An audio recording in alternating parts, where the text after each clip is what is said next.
Bien, alors, pour terminer ce premier atelier pratique, nous allons apporter quelques petites corrections sur les différents rendus que nous avons obtenus dans Viré pour SketchUp. OK? Donc, je vais commencer par le rendu de jour. Donc, je vais rentrer dans le menu Fichier, Ouvrir. Alors, je vais donc prendre cette version, donc sans grain, donc Dinoisa, voilà, Ouvrir. Alors ici, je vais donc effectuer simplement quelques petites opérations de correction de couleur, donc afin d'avoir une scène afin d'avoir donc une image qui est beaucoup plus correcte. Ok. Pour commencer, je vais donc modifier donc l'exposition de la scène. Alors ici, je n'ai pas besoin de corriger la netteté de l'image étant donné que nous l'avons enregistré au format TIFF. Donc le format TIFF est un format d'image un peu plus sophistiqué qui gère donc le mode de couleur 32 bits. Donc euh, lorsque vous enregistrez votre rendu avec ce format de fichier, les détails seront donc conservés bien après la post-production. Donc ici, je n'ai pas besoin d'utiliser donc d'appliquer un calque de netteté pour corriger donc mon image, donc pour corriger les détails sur cette image. Ok. Alors, ce que nous allons faire pour commencer, nous allons donc corriger donc l'exposition globale de la scène. Ok. Donc, lors de la formation, je vous ai donc expliqué que pour le faire, vous pouvez donc rentrer dans le menu Image, Réglages, et là vous allez retrouver l'option Exposition. Ok, avec donc ces différentes valeurs d'exposition, de décalage et de correction gamma, on pourra donc modifier l'exposition globale de la scène. Alors, ce que nous allons faire ici, nous allons donc corriger l'exposition, mais en ajoutant donc un calque d'exposition. Alors, l'avantage d'utiliser, de créer un calque de correction pour une image, c'est que vous pouvez donc corriger l'image en question sans toutefois modifier l'exemplaire initial. Ok. Par contre, si vous modifiez directement l'exposition ici, vous allez donc comme ça modifier donc l'exposition, euh, l'exemplaire original de l'image. Ok.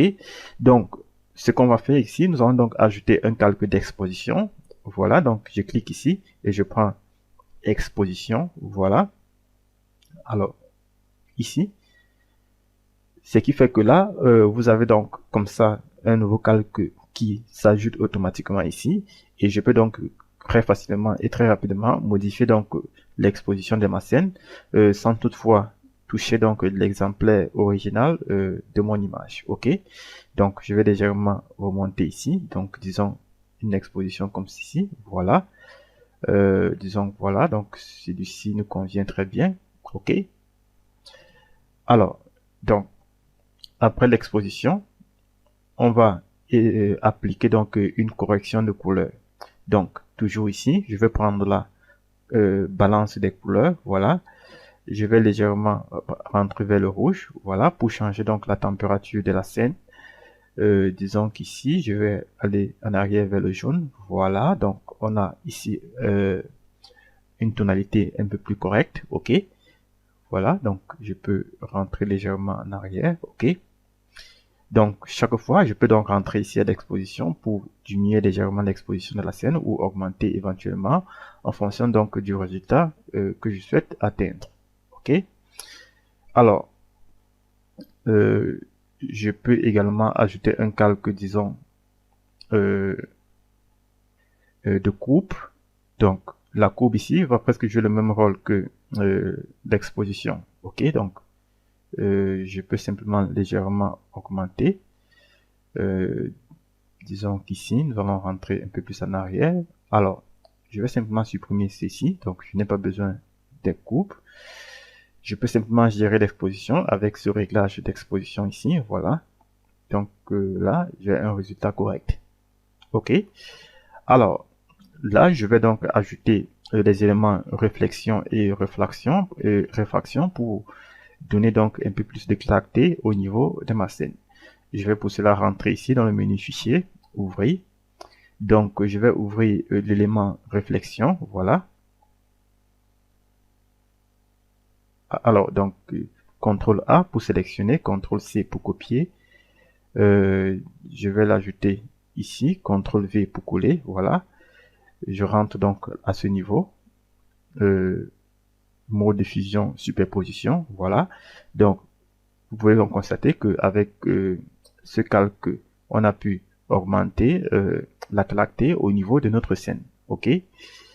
Je vais faire pareil avec l'élément de refraction, donc ouvrir. Ici, nous avons donc refraction, voilà, ouvrir. CTRL A, CTRL C pour copier. Et je rentre donc ici, CTRL V pour coller, voilà. Mode de fusion, superposition, ok.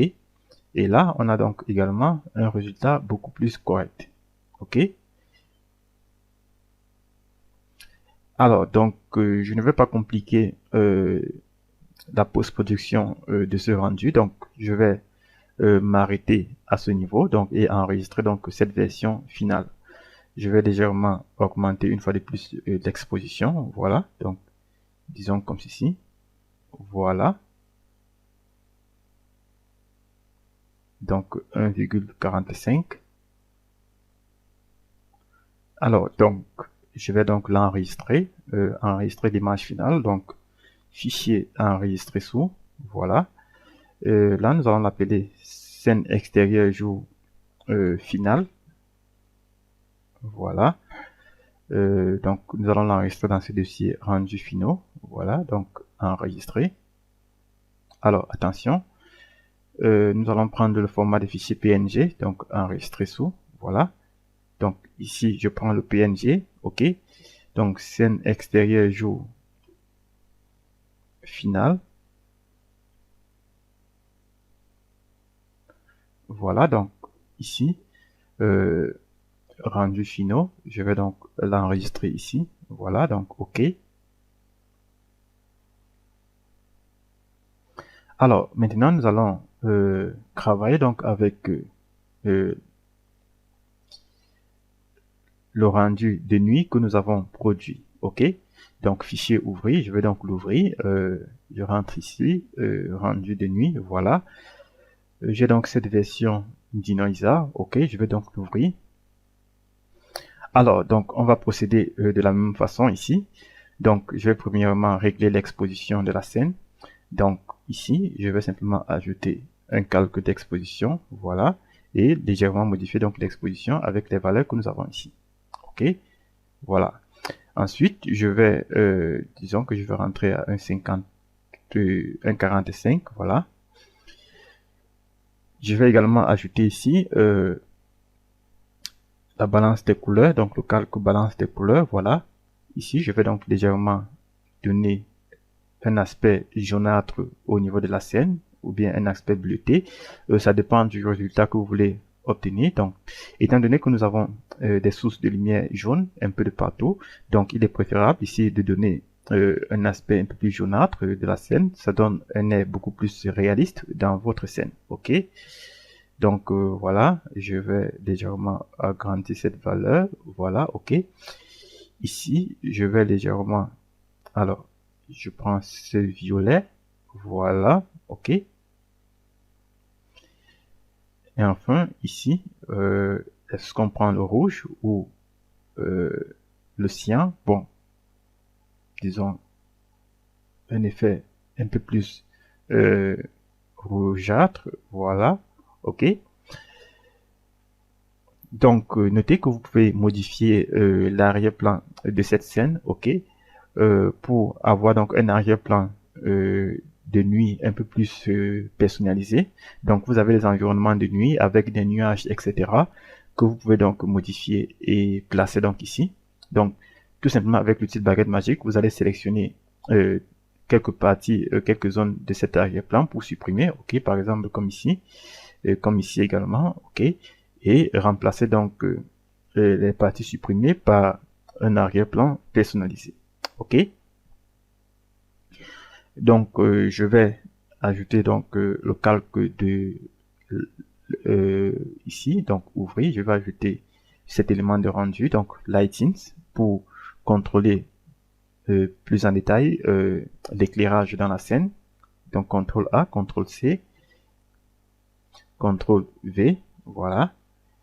et je prends donc le mode de fusion superposition. OK. Donc là, vous allez constater que l'éclairage est plus accentué au niveau de la scène. Donc on a un résultat beaucoup plus correct, beaucoup plus réaliste dans ce cas-ci. Je vais également utiliser cet autre élément, donc réflexion, voilà. CTRL A, CTRL C, CTRL V, voilà. Et je superpose donc ces deux images. Voilà, donc avec ce calque réflexion, on ajoute un peu plus de réalisme au niveau de notre rendu. Donc on a des réflexions qui sont beaucoup plus accentuées à cet endroit de la scène. C'est correct, ok. Et enfin, je vais ouvrir l'élément de rendu réfraction, voilà. Ouvrir, ok. Donc CTRL A, CTRL C, CTRL V, voilà. Superposition, ok. Voilà, donc on peut bien visualiser donc la lumière à l'intérieur de la scène. Donc je vais enregistrer ce résultat final, ok, sans toutefois compliquer donc la correction de mon rendu. Je vais donc l'enregistrer sous, voilà, donc scène nuit finale. Donc enregistrant au format PNG, voilà. Disons rendu finaux, voilà, enregistré. OK. Donc voilà comment à travers cet atelier pratique on est parti d'une scène de SketchUp pour produire donc deux différents rendus, un rendu de jour et un rendu de nuit. Donc voilà les résultats que nous avons ici. Donc ici nous avons une scène placée dans un environnement de type jour, et là nous avons la même scène placée dans un environnement de type nuit. OK, donc voilà comment avec V-Ray pour SketchUp vous allez pouvoir créer donc les différents types de rendus en fonction de votre environnement de travail. OK, donc le conseil que je peux vous donner ici, lorsque vous travaillez donc des rendus sur V-Ray pour SketchUp, c'est donc d'être patient, de prendre le temps de travailler vos matériaux, l'éclairage dans votre scène et votre modèle 3D, donc la présentation de votre modèle 3D. Donc, avoir un bon rendu, ce n'est pas simplement quelques clics, ok? Donc, c'est beaucoup de travail, beaucoup d'expérience aussi et beaucoup d'inspiration. Donc, comme je vous le disais tantôt, l'inspiration, vous pouvez donc retrouver l'inspiration un peu de partout sur le net, notamment en termes des matériaux utilisés, des jeux de couleurs, etc., etc. Donc voilà, ceci marque donc la fin de ce premier atelier pratique. Donc nous allons passer au second atelier pratique où il sera question pour nous de travailler cette fois-ci sur une scène intérieure. Alors là, on aura quelque chose d'un peu plus compliqué, mais nous allons donc nous efforcer d'obtenir un résultat correct. Je vous remercie donc une fois de plus d'avoir suivi et je vous dis donc à très bientôt pour une nouvelle leçon.